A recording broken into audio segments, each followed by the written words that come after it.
Hello Ridge, it's been quite a while since we did a film about the piranha. Now, hopefully this is a film, part of a playlist about treating my piranha with a hole in the head. Hopefully this is the last film of that playlist.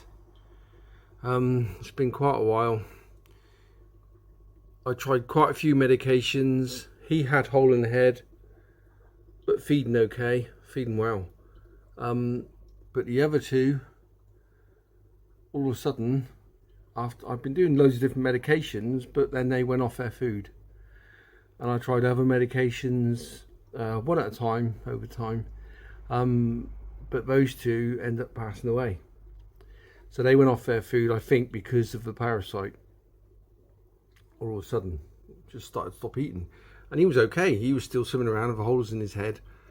Some of the medications I did got rid of it, but then it come back.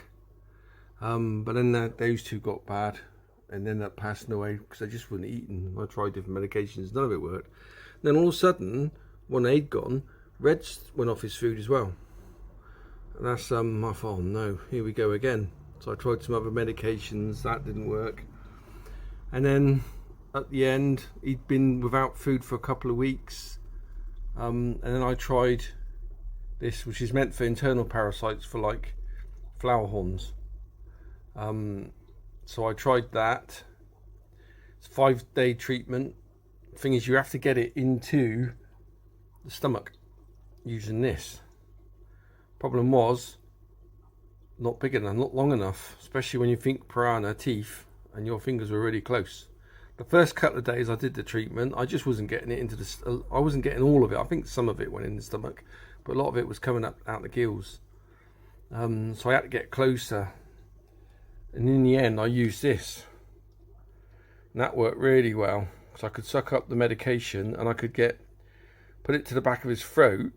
And then when you could feel the opening of the stomach. When it tightened and when it loosened after about a second or two, you're able to get it into the stomach. Push it down just gently into the stomach and then push the medication into the stomach. And there was no problems with your fingers being really close. He bit down on there quite a few times, but this is really tough plastic.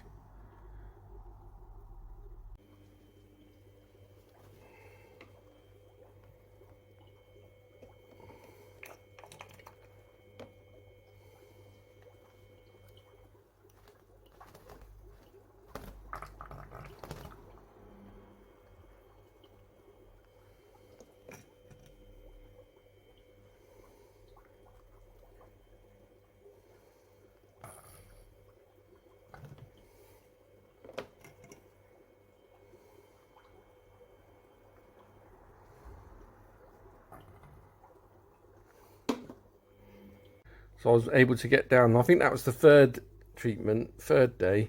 And then from then on, 4th day, 5th day, I was able to get right down into medication, right down into his stomach. And then he didn't seem any better to start with. He still wasn't eating.